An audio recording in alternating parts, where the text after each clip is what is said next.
Hey everybody, this is Tim. We taped the next level earlier this afternoon before the news that Charlie Kirk was shot and killed at an event at Utah Valley University today. A lot more information will be coming out on that if you go to our YouTube feed or the Bulwark Takes feed. As we get more information, I will have expanded thoughts with likely Sarah and JVL, where we will get into that. Obviously, it is extremely tragic and distressing. This is not where we want to be as a country when it comes to this type of political violence.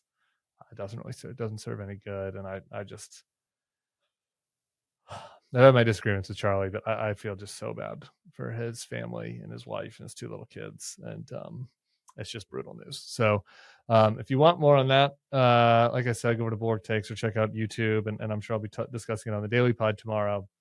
What's up next is the Next Level podcast, which taped earlier today.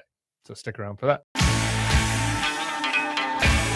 Hello, everyone. This is JVL here with my best friends, Sarah Longwell and Tim Miller of the Bulwark. Guys, it is Wednesday and things are happening. Just moments before we sat down, Donald Trump commented on the Article 4 action, which transpired last night, where a bunch of Russian drones invaded Polish airspace. Oh, I haven't seen it. Is it? I'm going to read it to you live. Is it peace through strength? Is it Reagan? Is it tear down this wall? What is it? What could it be? Or does he just make burping noises with his armpit? What's with Russia violating Poland's airspace with drones? Here we go. Burping sounds with armpit. Yeah, that's right. Was that in a press avail, or in what forum was that? This is Truth Social. Wait, hold on Here a second. we go. Can you read that again? What's with Russia? I'm reading this as if I'm Jerry Seinfeld. I'm sorry. Okay. What's with Russia violating Poland's airspace with drones? Here we go. At which point, Kramer, throws the door open and comes in. Oh, hey. Don't try to make Trump into Seinfeld. I don't want anything that might make Trump appealing to me in any manner. That doesn't feel like a tough alpha male response to me. And that's just me. Maybe my awareness of what makes an alpha male these days or a sigma male is a little bit off. I don't know what MAGA people think, but so Russia attacked our NATO ally. Well, drones. Russia sent a bunch of drones through Polish airspace. Maybe it was an oopsie. I don't want to say it was an attack. They've landed a couple in Poland over the past couple could be an oopsie. Too. We're going to find out. I'll tell you who's not thinking it's an oopsie. Poland. Yeah. Their experience with Russia violating their airspace, not great. Well, and they called the their actual NATO allies, not us, and sent planes. It was a serious crisis last night. Donald Trump was at Joe's Stone Crab. Me and Sarah have had lunch a few times, or Joe's Crab House, whatever it's called. Not exactly, Joe's Seafood and Stone Crab. Joe's Seafood and Stone Crab. He's going there to demonstrate how the streets of DC are safe now, because that was a real high crime area outside of Joe's Stone Crab. It's where 70-year-old lobbyist men go to have lengthy lunches and martinis. So it was a very dangerous area before. It is a high crime area. But all the crime is happening inside the restaurant. To be fair, the protesters did find him there. It's white-collar crime inside. What? The protesters did find him there and yell at him. That's right. He did not like it. And he's like a scared old man backing away from them. If you look at the video, he's oh no, there's a lot of college-age girls suddenly in my face. What do I do? So anyway, it's not 1985. Not anymore, buddy. It's so the Stone Crab. He's there at Stone Crab having a leisurely dinner while Russia sends the drones into NATO airspace. And then this morning, you're telling me, 12 hours later, he writes, What's the deal? What's the deal with Russia violent? Yes. Here we go, which is going to be like Kafeve or, super cool and very cool and very legal. It is like he's not president sometimes, right? He breaks the fourth wall and he's just America's top commenter. These things are happening. It's amazing. Whatever happened to Joe? The war in Ukraine never would have happened if it wasn't for him. Yeah. Guys, what is happening right now, both in Israel and in Russia, these people do not think Donald Trump is a serious person. And his tweet or whatever demonstrates obviously why they don't take him seriously. But this notion that Trump is such a wild card, such a tough guy, that he was no new wars would start because no one knew which way he was going to go, how crazy he would be. These guys have been pressure testing him for a while. Bibi knows that he can go bomb Qatar and that Trump can be mad because that's so far what we've seen. President Trump is displeased. He said, I'm very angry about this. That's it. No follow-up, like a parent without any consequences. And with Russia... Doesn't Bibi know they gave me a plane? Yeah, Putin clearly knows Trump is just complete weak sauce, more on his side than on NATO's side. And so they feel like they can start... Like, people are starting to pop off, feeling like the United States is now on the sidelines and not a real player. Your point on Israel is good. I just throw in there, and I don't want to feign expertise on the merits of all of these various attacks, but it is noteworthy in the context of Donald Trump acting as if he was going to be the peace president. The top cop is back in charge. People respect us again. They're going to do what he wants. You know, all these crazy wars that were happening with Joe Biden, and like all that happened because he was so feeble. And like, once I'm in there, that's going to stop. In the last 48 hours, Israel is engaged in military action in Gaza, Lebanon, Syria, Yemen, and Qatar. Yeah. Assassinations, like bombings inside, well, I guess not 5 other countries because Gaza, but 4 other countries in Gaza. I mean, like, it is expanded a lot. I don't know if that's really like seeped in with people. I don't know because it isn't quite as dramatic as like the Iran bombing or whatever, but like Israel's actions throughout the region continue to expand, violent actions, and then now Russia is acting with impunity, right? Now moving in and does not worry at all. There's no concern. There was no concern in Moscow that was like, ooh, you know, we need to put a statement about how this was an oopsie because maybe the Americans, you know, might retaliate against us, right? Like there was no worry about that. Like, you know what I mean? Like that's not. And Bill wrote about this really well in Morning Shots this morning, just about how, you know, there were some hawks out there, you know, for like a month ago that were like, you know, you guys just don't appreciate what Trump's doing here. Okay, like 5D Trump's chess. tougher. Yeah, Trump's tougher than you think, and he's got, and it's like, I mean, no, the most crazed lefty who like believes that Trump is Krasnov and that Putin owns him, like their projection about what would happen, you know, over the course of this first 9 months was much closer to accurate than Hugh Hewitt's or like Marco Rubio's for that matter, Secretary of State, right? Like Trump is just totally folded on this stuff. And this was always, you know, again, I think when Tim says we don't want to feign expertise, I always try to be mindful of the fact that I'm not a foreign policy expert.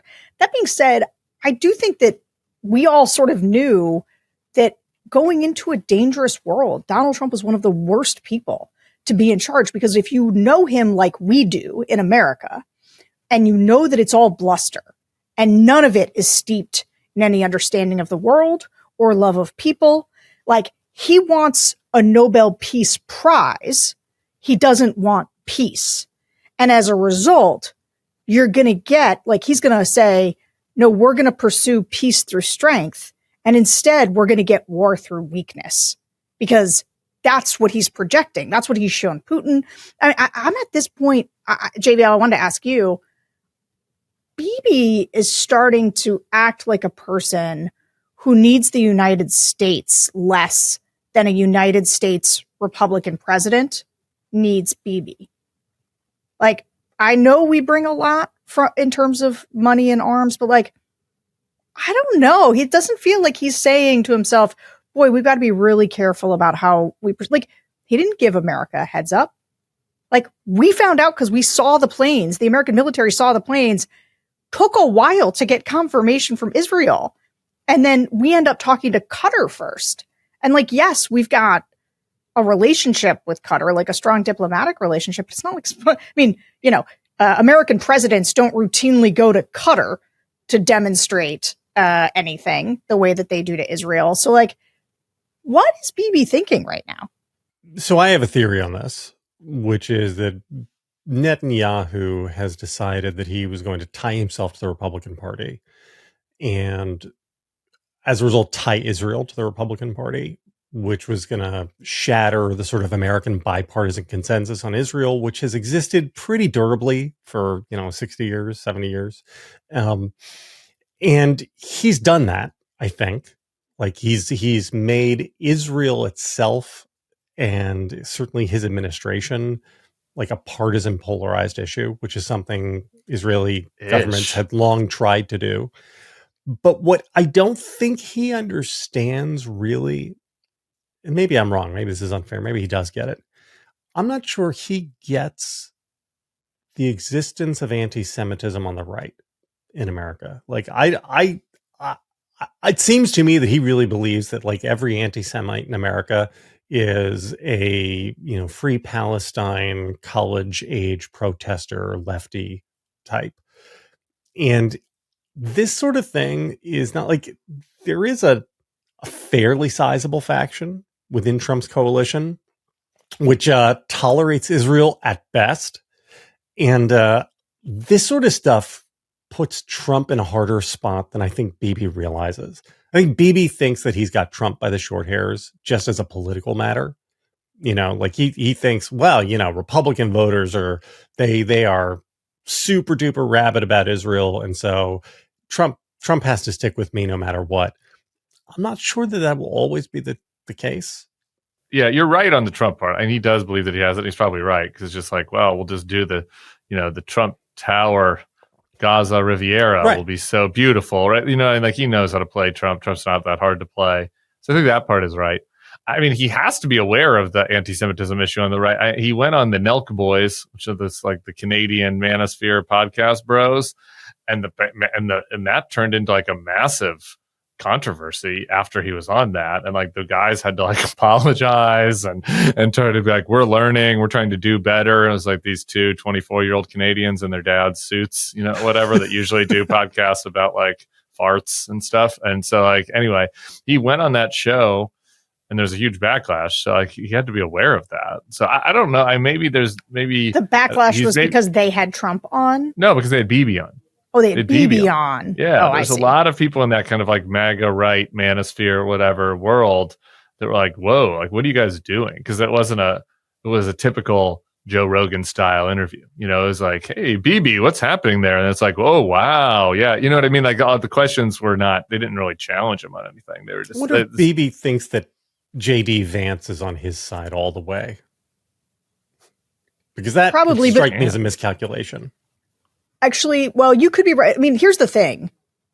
When you say, so I don't think that Trump thinks at all about who hates whom very much. He only cares about who likes him, right? So he is nice to people who like him. So as far as and he has these like his, he has his biases, his bigotedness always manifests in these like not funny, but like, they're like silly cultural ways. Like he just he thinks Jews are good at math and money and, black people are good at sports. And he just has these very cartoonish views of people. But I don't think that I think other than immigrants where he understands like, oh, I can wield this hatred. I think Donald Trump. Yeah. Anyway, he has to be aware of the anti-Semitism on the right though, because Candace Owens, who he's had to the White House, Tucker Carlson, like this isn't a fringe. I mean, these people are fringy, but they are super mainstream and like Republican. They speak at the convention or they are invited to speak at CPAC or Turning Point USA. Like these are people who are integrated into the coalition. Nick Fuentes got invited to Mar-a-Lago. Right. I mean, he loves, as long as they like him, if it's Diddy abusing women, if it's Kanye being like a Black Hitler, they're like all invited in the coalition. What I think Bibi probably misunderstands here is that I think he views like that schism that exists within MAGA on the subject of Israel and the Jews as being like two sides, both of whom are totally committed. I don't think that's true, really. I think if push comes to shove, Candace Owens is going to stay where she is. The Israel hawks within that movement, I think those commitments are much lighter than the Netanyahu government may believe it to be. And Yes. and the commitments are on the parts of the, the I don't want to say anti-Semitic, but the people who are Israel skeptics on that side. Those things are done in cement. Yeah, and this is why he's in such. So again, when I said at the beginning that I could only speak outside my expertise, I guess my point is like, I don't know if it was necessary to attack Yemen or to do a strike inside Yemen today. I don't know. I haven't seen the intelligence or the strike inside Syria or like like that's what I'm talking about. The U.S. politics side of this we can talk about, and I just think that like like right now as it stands with the way that Bibi has played this, assuming we have an ex-president and it's not Barron, I think it's more likely than not, whether it's either party, that they're hostile to Israel. Hostile to Israel. Yeah. No, I think it's enormous strategic miscalculation. I think that he tried to create a partisan wedged out the Democrats, and then he's going to lose the Republicans from within. Yeah. I'm not saying it's 100%, but I think that is the most likely outcome right now, based on their action. Well, in part too, because part of what's happening, as I think public opinion is really shifting on Israel and Gaza. Like it is now, I think, what was it? There was a YouGov survey that found a plurality of the electorate believes that Israel's continued attacks on Gaza are unjustified. So only 27% are supportive of Netanyahu and 84% favor an immediate ceasefire. And 7 out of 10 believe there's a huge crisis in Gaza. So like this is, the politics are getting away from him, and Americans are like, and Trump, you said you were going to come in and solve this. You said you were going to come in and take care of this. And instead, it is all getting worse. And I think I'm just going to put in a quick plug for my guy, Shapiro. Can't stop, won't stop.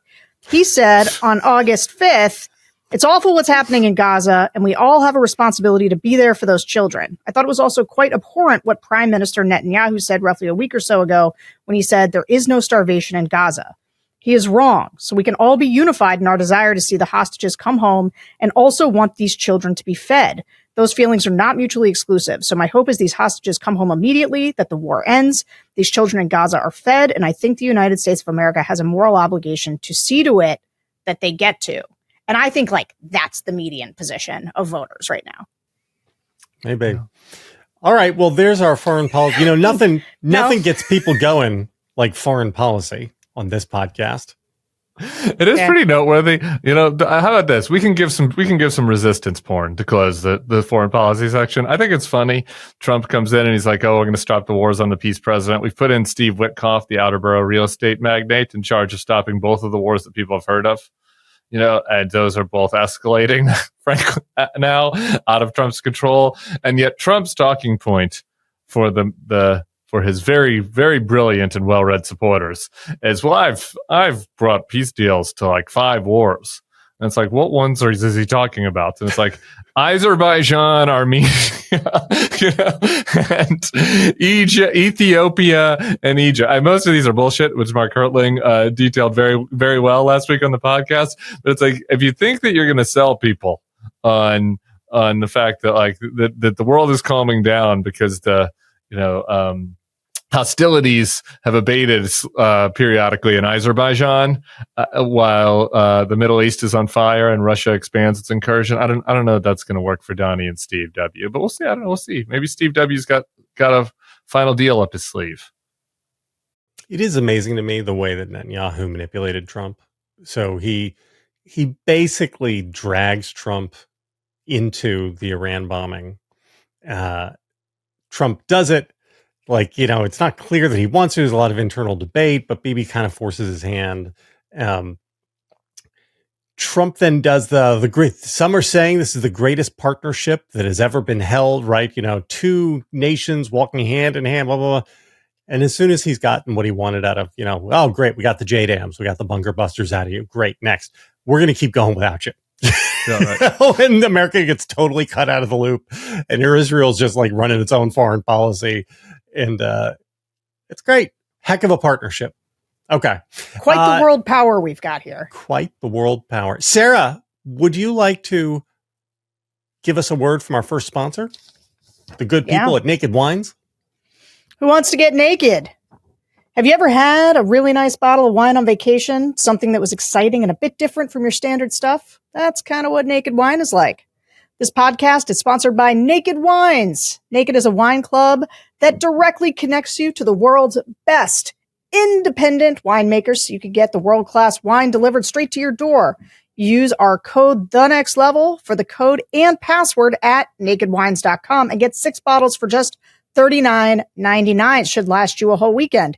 As you can see, sometimes I pour a bit of wine while we're recording the podcast, which I can't, sorry, producer, I can't pour this and read at the same time, but I can show it to you.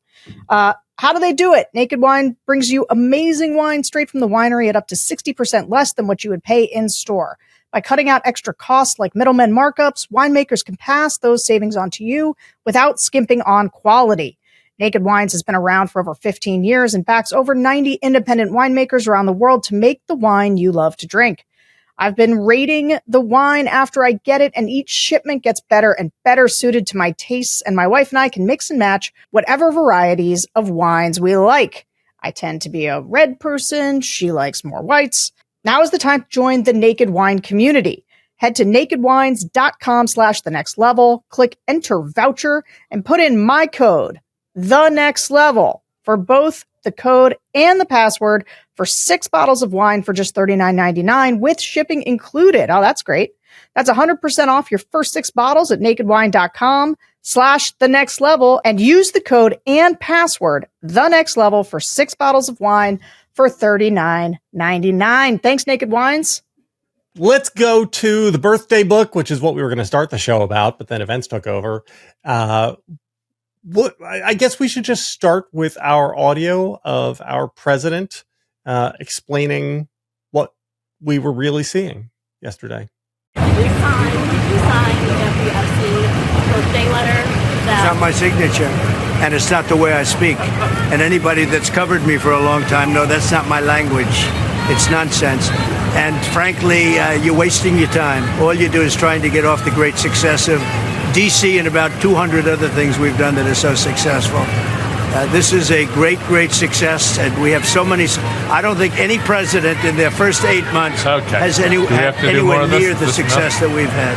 It's not his signature. Didn't they float this with the Access Hollywood thing initially? Oh, yeah. Wasn't the first reaction like, oh, that wasn't my voice. That wasn't my voice. That's not my voice. And then it became like, well, I don't talk like that. That's just, that's just locker room talk. So we're doing that. Sarah and I teased this a little bit yesterday, or not teased it, but like teased it out a little bit yesterday. I'm very curious to hear if she has changed her mind and where you are on this, Tim.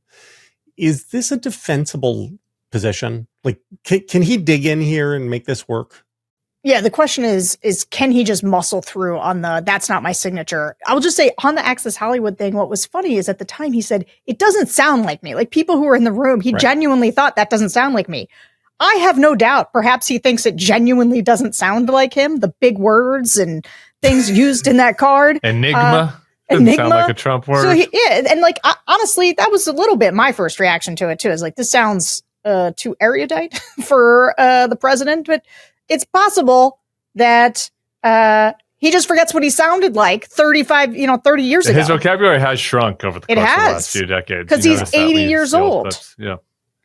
So, yes, but to the question of, do I think he's going to try to, that's their line and they're sticking to it? I think, yes. And I think the reason is he thinks that he can dodge with, and we're going to see them in court. And he thinks much like, I will release my taxes when I'm done with like he has this stalling capability that he does. And I think by kicking it to, well, we're suing them. That's how we're going to do it. He will do nothing to move that case forward while he's president of the United States, because I'm sure he knows that that is his signature. It is obviously his signature, and he is counting on the stupidity of many of his voters and the cynicism of many of his supporters. So here's the question about whether it should work. At some level, like polarizing this is his best play, right? Just being like, right, it's the fake news media, it's a hoax, it's the Democrats, they don't actually even care about this. There's that white lady that got murdered on the subway the other day. The Democrats don't care about that. They care about this. They're terrible, right? Like that's like the best thing for him to do. I'm great. They're terrible. They're lying. They're fake news. It's a hoax. It's fake.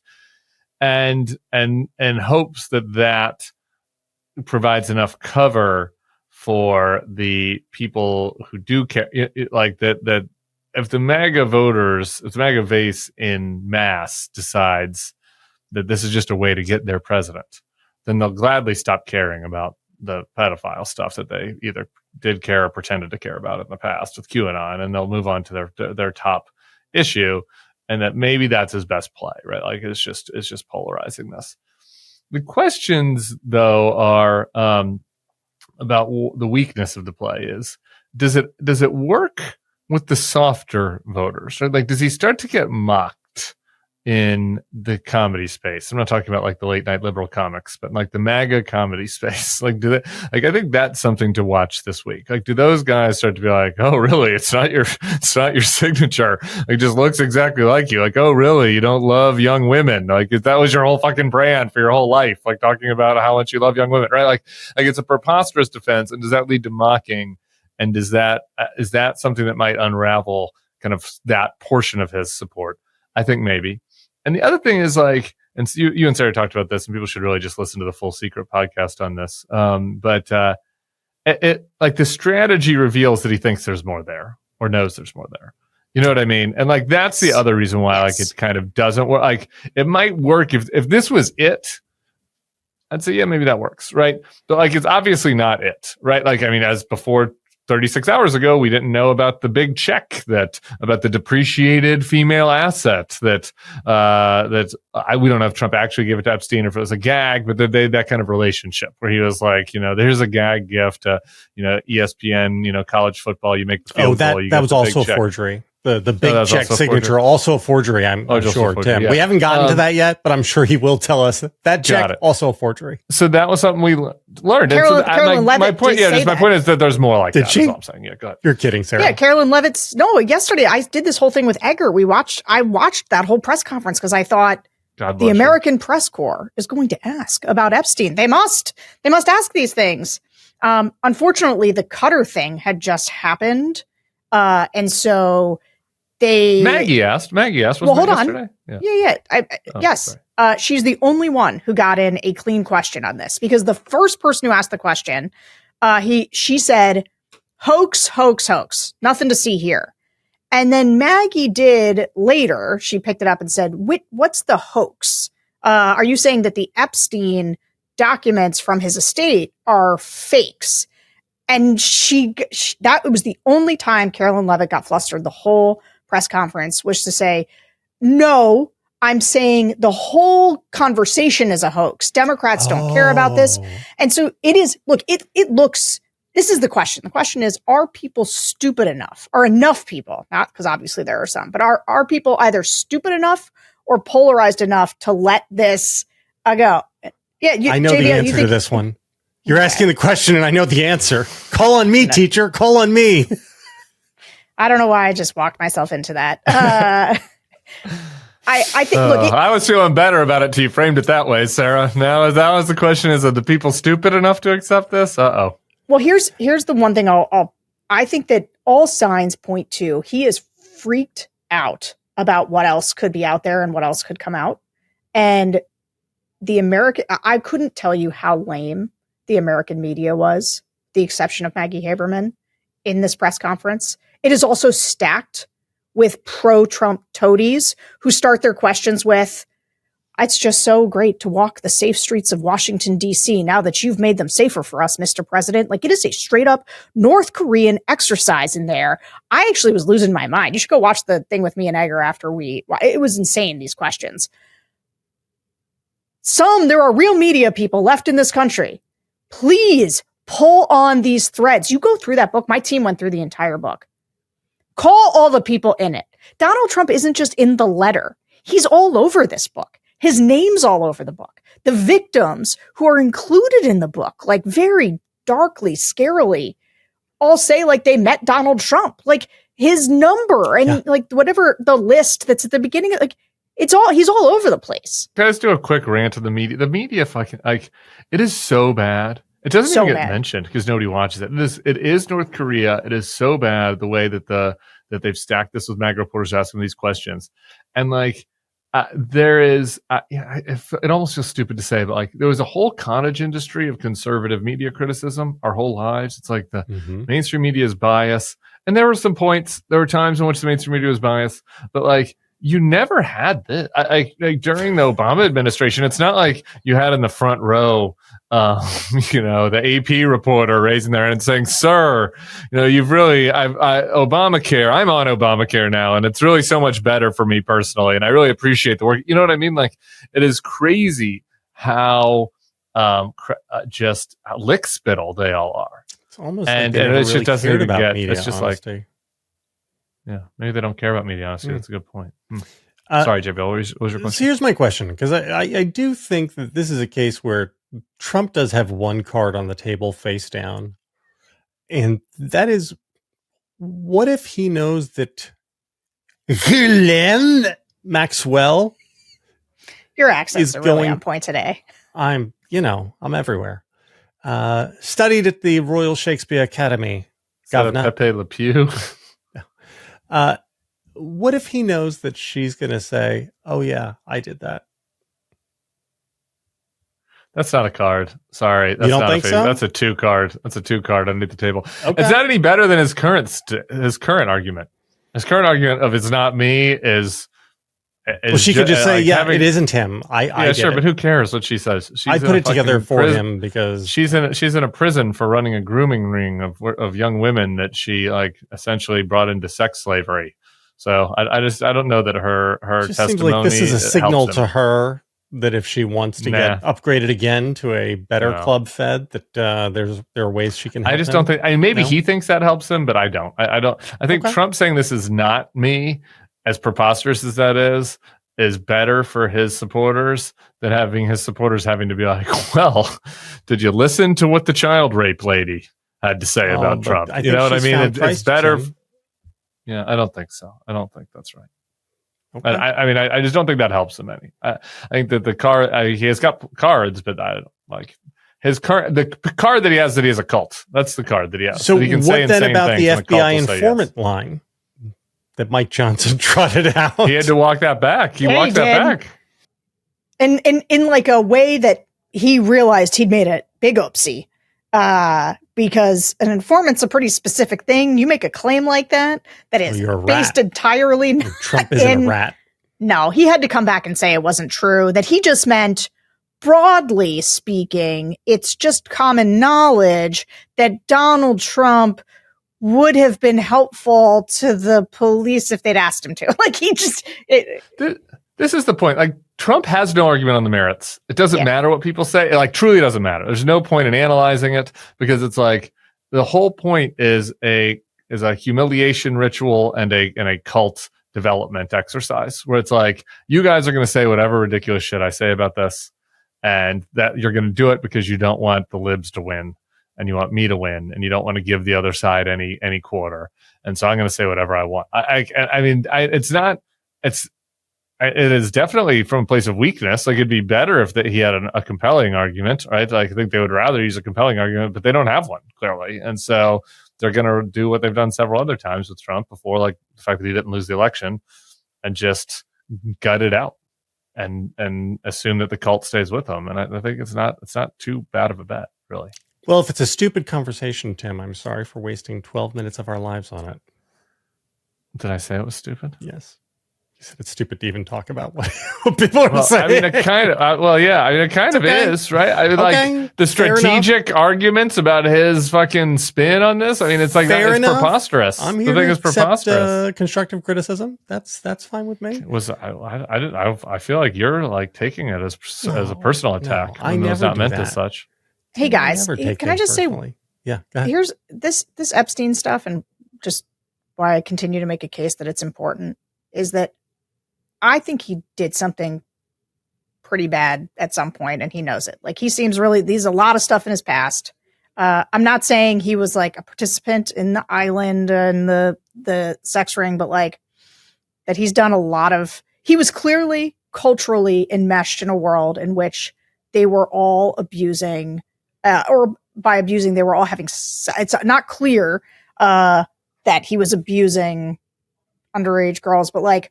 There's no reason there is nothing in, like when Donald Trump tells this lie, you have to be like, yes, you lied when you said you were going to release the Epstein files. You lied standing next to Pam Bondi saying that your name wasn't in the Epstein files. You lied saying you had nothing to do with the letter. You've lied about everything in your life. You've sexually assaulted people all your life. So what is it about your life, your character, that makes us go, yes, I'm sure he's telling the truth that 22 years ago, somebody forged his signature and put it in this book. And then all the rest he's in all the other places in this book because it is a plant and a hoax. Like, it defies all credulity. And I think that, I know we like to, and by we, I mean, JBL likes to postulate that this guy's going to run again in, 2028 when he's 82 years old. I think this is the chance. Like, I think this is the thing. He gets away with Access Hollywood. He gets away with E. Jean Carroll. Like, I mean, not exactly with E. Jean Carroll, because at least he was held civilly liable, but like, he's gotten away with so much. I don't know. I still think people should try to push on this. I think you can't have another election with him. This is to me one of the last best hopes for how you actually take him down, so to speak. That and crashing the economy. Here. I don't agree with that, by the way, but I know you don't. Fully in support of you in that effort. And I think that trying is important. And I guess that's all that I have to say about that. I wish it was true, but I don't expect it will be. Tim, would you care to give us our second sponsor? Summer is over, which means skincare is more important than ever, especially for straight people like JVL, straight men who are not taking care of their face, who haven't been moisturizing. Okay, it's important to moisturize. All right, this is critical, and I'm the top advocate for straight male face moisturizing in the whole country. And I'm hoping that the women at OneSkin, the women that founded OneSkin, can be your entry point into making sure that you look fresh and not crepey. Known for their cult favorites like OS1 Body. Not creepy, crepey. Crepey. And I'm not sure that's better. It would be better. JVL, I think you're beautiful. I'm not saying you look crepey, JVL. I'm saying I don't want you to start looking crepey. HR is going to hear from me. And a good way to avoid becoming crepey before your time, OS1 Body, OS1 Face, and OS1 Eye, which OneSkin stands out for their science-first approach. They deliver hydration, barrier support, and powerful longevity benefits in a single step. At the core is their patented OS1 peptide. It's the first ingredient proven to target senescent cells. I love saying the word senescent. The root cause of wrinkles, crepiness, as mentioned, and the loss of elasticity. It's going to stop the crepiness. So do OneSkin. OneSkin's the world's first skin longevity company, targeting cellular aging to keep your skin and scalp looking and acting younger for longer. For a limited time, you can try OneSkin with 15% off using code TheNextLevel at oneskin.co. That's 15% off oneskin.co with code TheNextLevel. After you purchase, they'll ask you where you heard about them. Please support our show and tell them JVL sent you. Try OneSkin today. Your future self will thank you. I've never once in my life moisturized. Yeah. Not once. I know. And now I feel very self-conscious about it. Never too late to start. Maybe OneSkin should send me some stuff. Send me some product, OneSkin. I agree with that. All right. What else are we going to talk about? So I have a triad coming out hot in about 30 minutes. Oh, yay. Assuming we ever finish this show. And it is titled... Is it about people suffering the consequences of their actions? Adventures in Stove Touching. And we're not even going to do the jobs numbers. I did a whole transition. I talked about Donald Trump crashing the economy, thinking I was going to give you a perfect transition. It is, in fact, about the job revisions, down 991,000 jobs through March. Mostly from 2024. Not good. And this fantastically interesting piece in the Philadelphia Inquirer over the past weekend about Hazleton, Pennsylvania, which is basically where you grew up, Sarah? No? It is not far from where I grew up. Oh, really? But it's, I mean, Pennsylvania's a very big state. It's your neck of the woods. Yeah, that's why I thought it was kind of far. It's far. It's close. It's far relative to like wasn't my neighboring place, but it's close as in it's closer to me than I am Did you right ever now to play my any home. field hockey tournaments there or softball? Or No. axe wielding competitions? No. Wow. So I don't know if we want to do the whole thing, but the thumbnail version of this piece is that Hazleton is a heavily Hispanic majority city. 67% of the town is Hispanic. It also went plus 28 for Donald Trump, and the piece is a couple reporters from the Inquirer going to Hazleton to talk to people to see what they think about their support of Donald Trump. And basically every Trump voter they talk with is like, yeah, no, I'm sticking with him. And their reasons are interesting. So first of all, Hazleton seems to be suffering some real deportation problems. The streets empty like a ghost town. One of the people interviewed says that the town kind of looks like it did during COVID. There's just nobody out and around because a lot of people just don't want to be in public, don't want to go outside. And you have essentially four types of answers. You have one older retired gentleman who's like, yeah, that's right. This is good. This is what I want. This is Trump. This is Trump doing what we sent him to do. And he's perfectly fine with his town looking like a ghost town.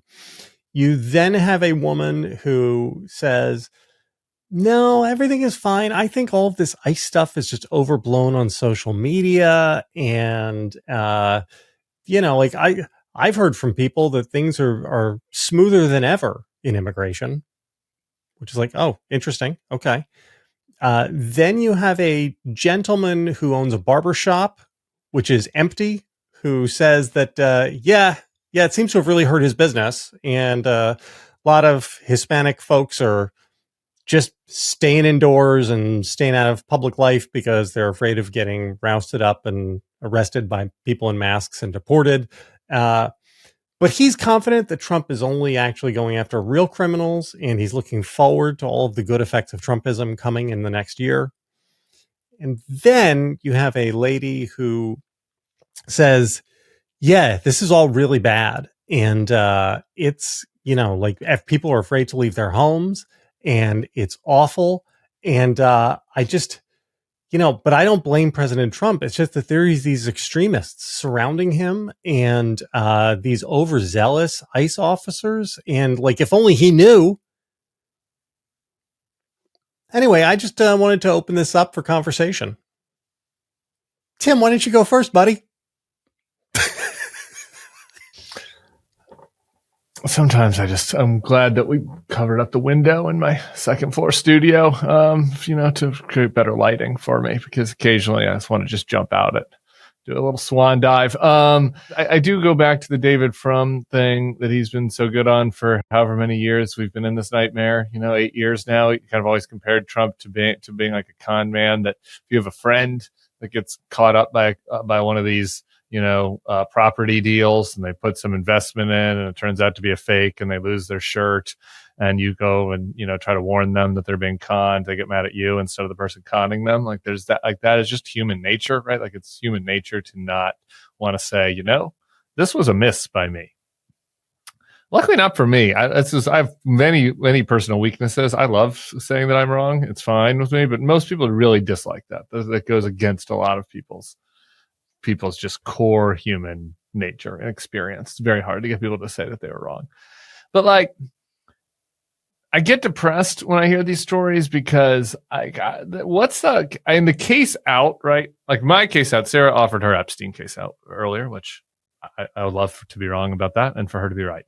My case out was always like the economy, like the economy really gets bad, then enough people will be like, okay, fuck this. All right. Like I care too much about my own self-interest to let whatever my feelings about the last I'm just going to pretend like that. I'm just going to move on and just not make this such a part of my identity. And that obviously that won't be 100% of the country, but that, you get to a high enough number of the country that feels that way, that we can move on from this and go back to real world.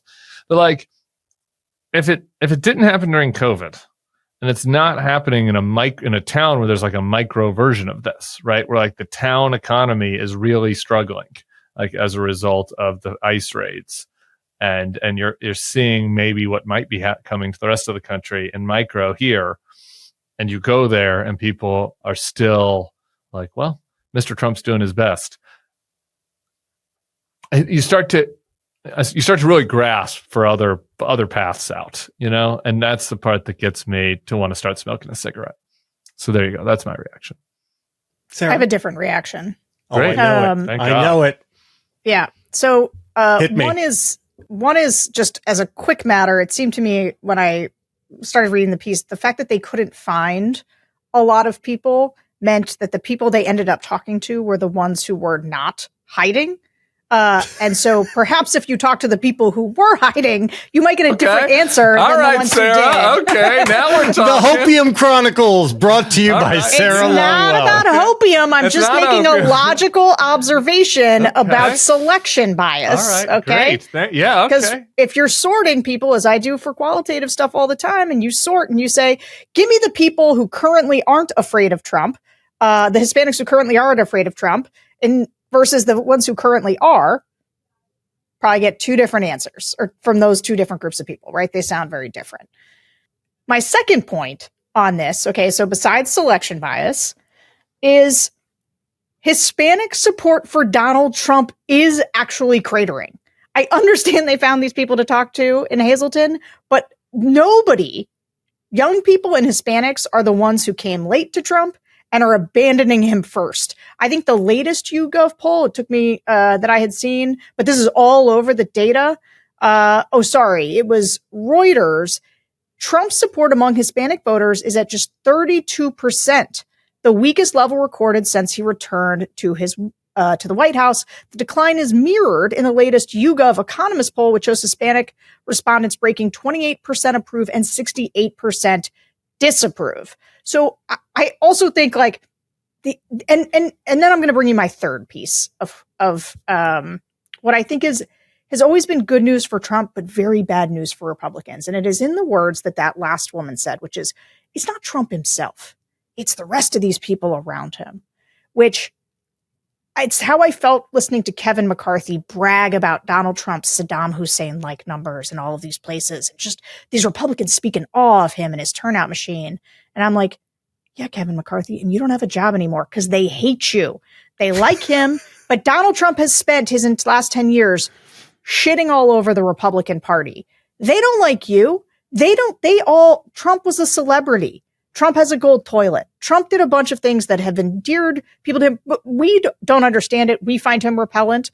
But maybe it's because they think he likes them and supports them, and is really who he hates are these trans people that they don't like, whatever it is. I do think Donald Trump is unique in that regard, and that this does not redound to the long-term benefits of the Republican Party.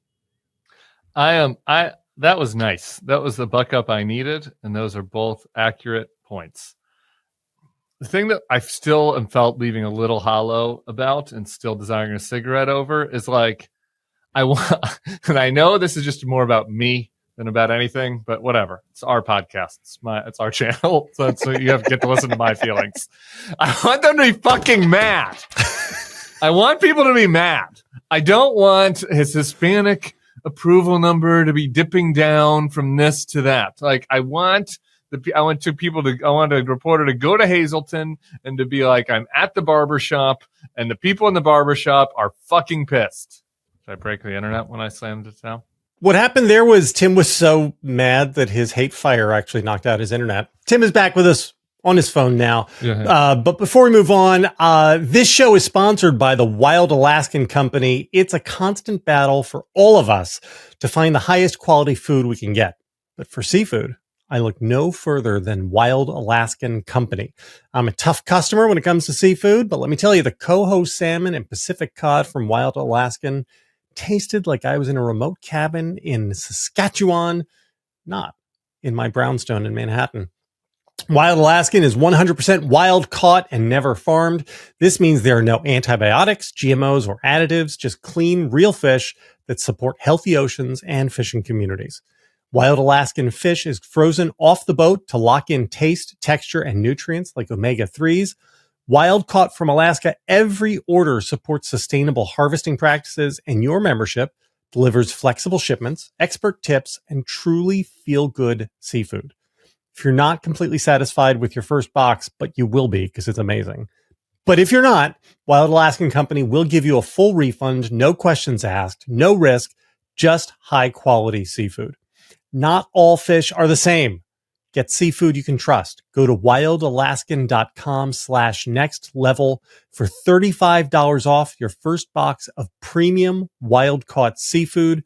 That's wildalaskan.com/next level for $35 off your first order.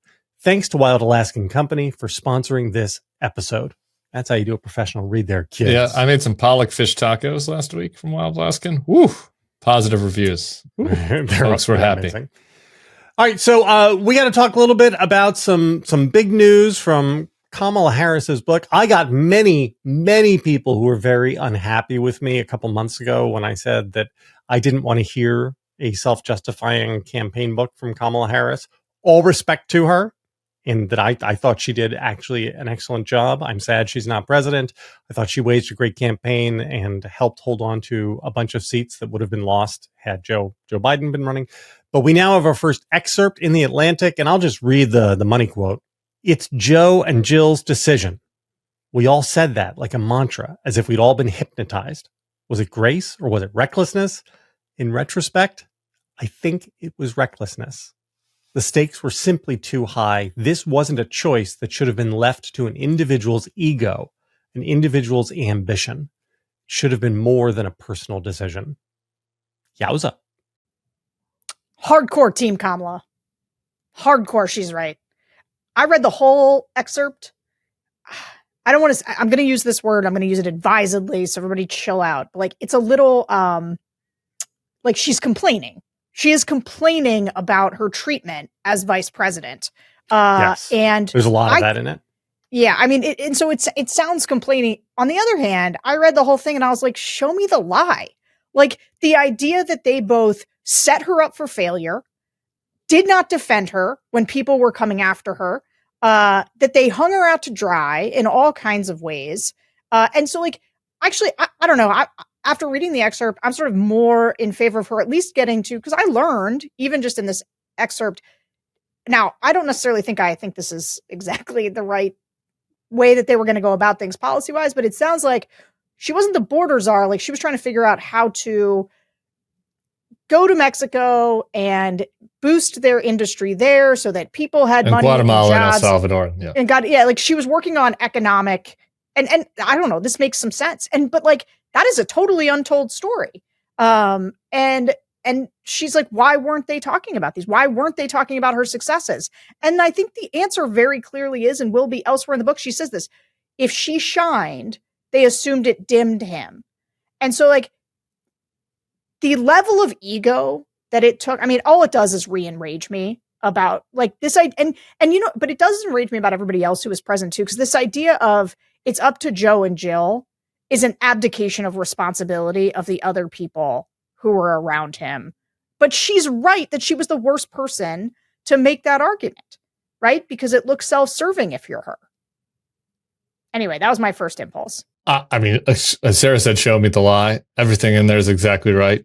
I think there's something that we were saying last year, I was saying before that. For that matter, I just, Joe Biden's treatment of her from the beginning was unconscionable. It was maybe a bad choice also, by the way, by her, not necessarily because of anything about Kamala, but like another thing she mentions in this excerpt is the fact that she was especially sensitive about anything that might feel like a criticism or a distancing from him because of their backstory, how she had attacked him personally during the 2019 debate and how like there was sensitivities around that and how Jill was sensitive. And that's all fine. That's all makes sense on a human level, but it's like, guys, everybody's going to put on their big boy pants and big girl pants. And it's like, you're the president and vice president of the United States. And you need to be able to give the president your best advice and your best counsel. And the president needs to be able to give you the room to help him and be successful, right? And if he picked her because he like felt like he got cornered by saying he's going to pick a black woman, or I never really got a good rationale for why he picked her. Actually, part of it's Joe Biden didn't give really long form interviews ever, and where he talked about these sorts of things.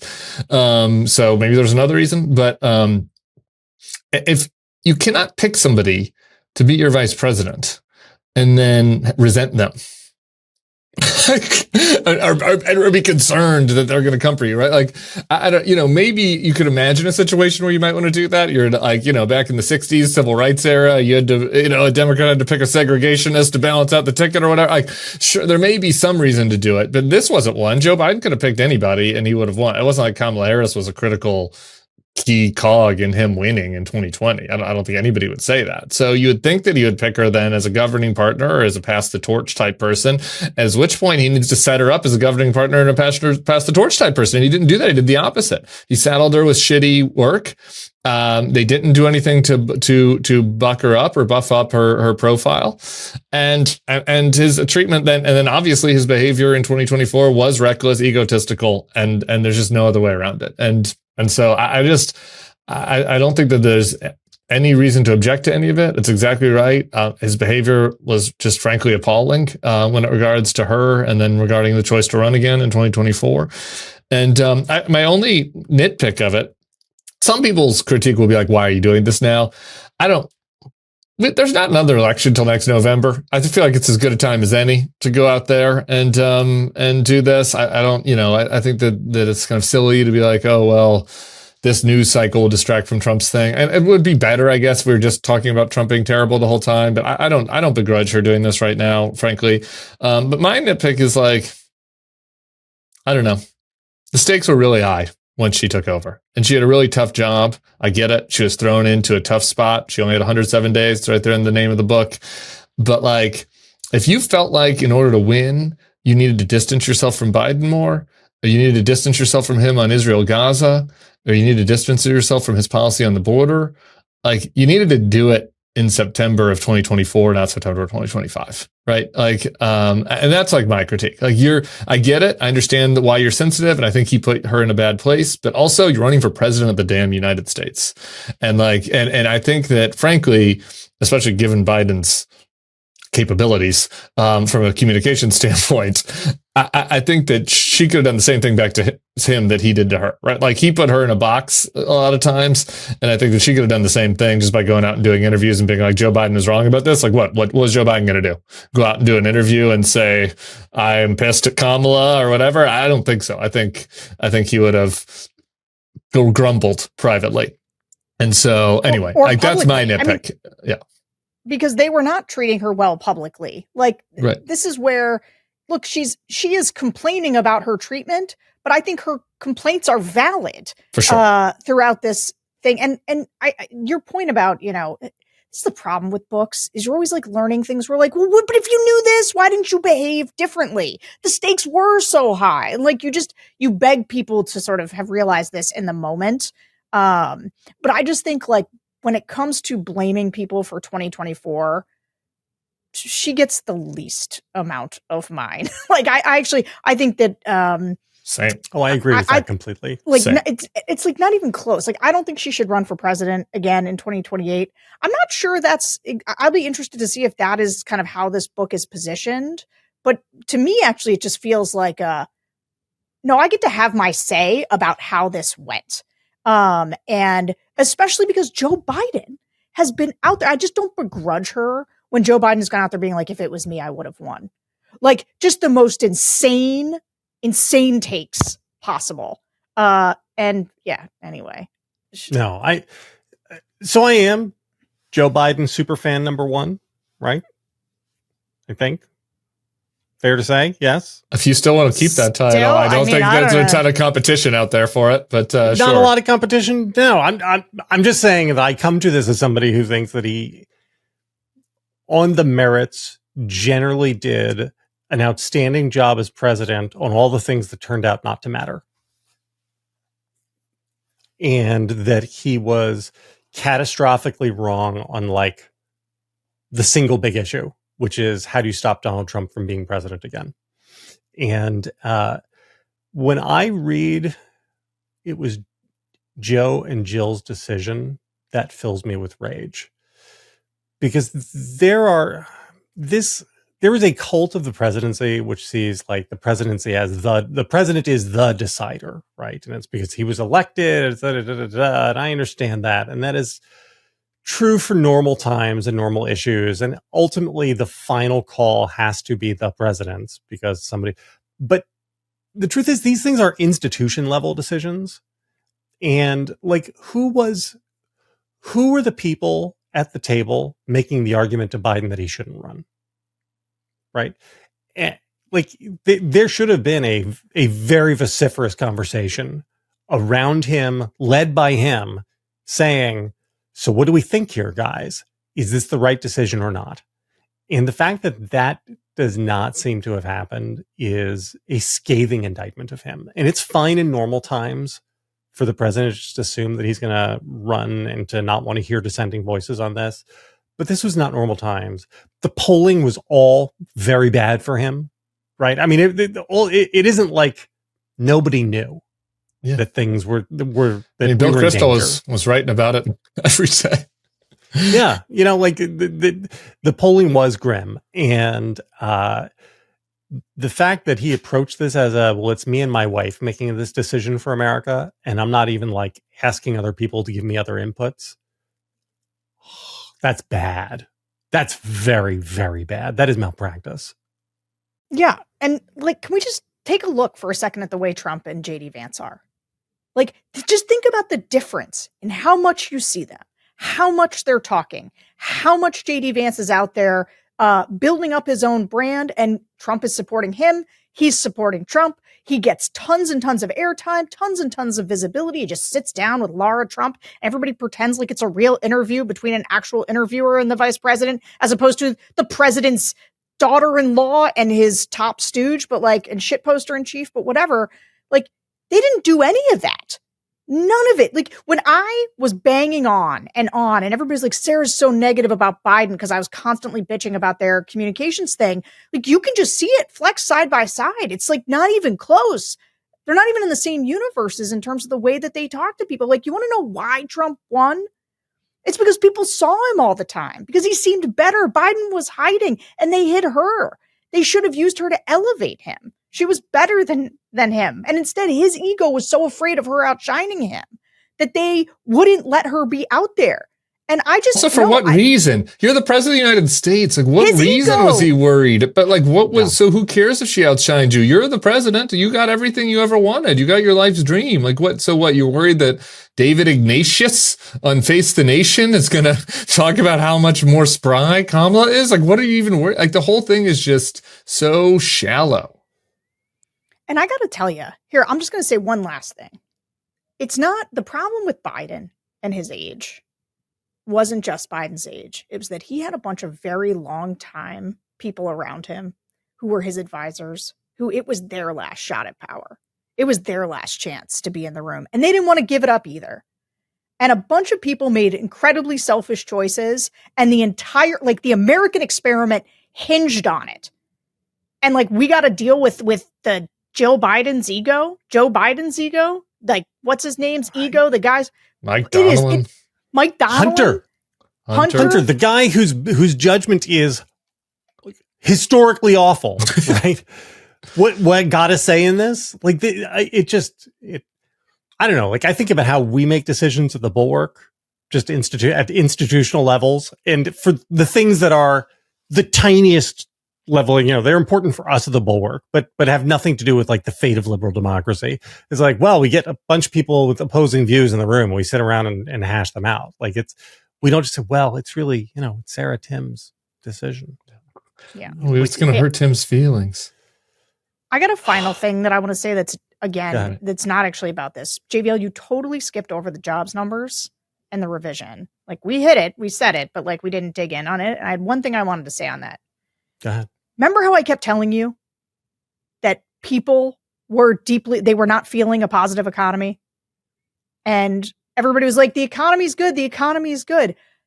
Even under Joe Biden, like, Donald Trump is doing his own job to kill it, but like those revisions, I think demonstrate that we were not dealing with nearly as strong an economy as people thought. And therefore, I think that the people who were feeling like they were living in a crappy economy were a better indicator than the top level expert numbers that we were getting or the way that economists were talking about it, because they were totally overinterpreting, or they did not have good jobs data. Like the number of revisions down means that the economy was in a much worse place than people were acting like it was going into that election. Agree to disagree. No, that's it. Agree to disagree. Come on. This is an excellent show, but an incredibly long show. And it's like to say, like, the unemployment numbers were soft at the very, very softer than we realized at the very, very end is almost nothing to do with the insane perceptions that people had where they believed it was 2008. Okay, for we're gonna like go deep 3.5 years. We're going to go deep on this on Secret. Secret on Friday. No, we're not. No, we're not. You might. And if you don't, it's because you're going to do something even better. And that's why people need to sign up for the Bulwark Plus so they can get the secret podcast. Yeah. Sarah, you have a special message for people before we get out of here. I do. If you'd like to see us all fight like this live, you can do it, because we bicker. We don't fight. Friends don't fight. Love means never having to say you're sorry. But the Bulwark's upcoming live shows are happening. You all know one of my favorite parts of this thing is that we have built a real community here. And when you come to these shows, you get to see what that community is like, and it is our favorite thing to do. So we have a live show in Toronto later this month. It's sold out immediately. We are sorry to our Canadian friends. We are working on a way to see more of you. We took a much too small of a venue. We didn't realize how intense the Canadians love us too much in Canada. The Canadians love us too much, and JVL's not there, which might help. I don't know. Who knows? But we are also going to be in America, so you can join. Oh yeah, JVL's not coming to the Canada show. Yeah, that's right. He's scared of the Mounties. He's scared of the Mounties. He's like, the Mounties are going to detain me. I'm not crossing any borders. Okay. Well, luckily for JVL, we've got some America shows. Tim, JVL, and I will be in DC on October 8th, and then on October 11th in New York City. Put them on your calendars. Buy tickets. Yes. As JVL's been saying, one of the best ways we can combat the darkness is to experience it together. And I hope you'll come join us. And if you really want to get all the time with us, you can. VIP tickets are included in the sale that will give you an early entry to the show to sit in the audience for an intimate Q&A with Tim, JVL, and myself, where you can flip the script and ask us your questions. What? How intimate are we going to get? Just, I think we can be close. We're going to let people touch JVL. We're going to let them lay hands on JVL. You're going to use me as a human shield. That's great. You know what? That's fine, because I'm going to be Xanaxed up. I'm going to be loving it. I'm going to be loving contact with everybody. Yeah, you do love your Xanax before a show. Okay, guys, check out thebulwark.com/events for more and to figure out where you get tickets. That is thebulwark.com/events. Come hang. Good show, long show. Everybody, we will catch you next week. Bye.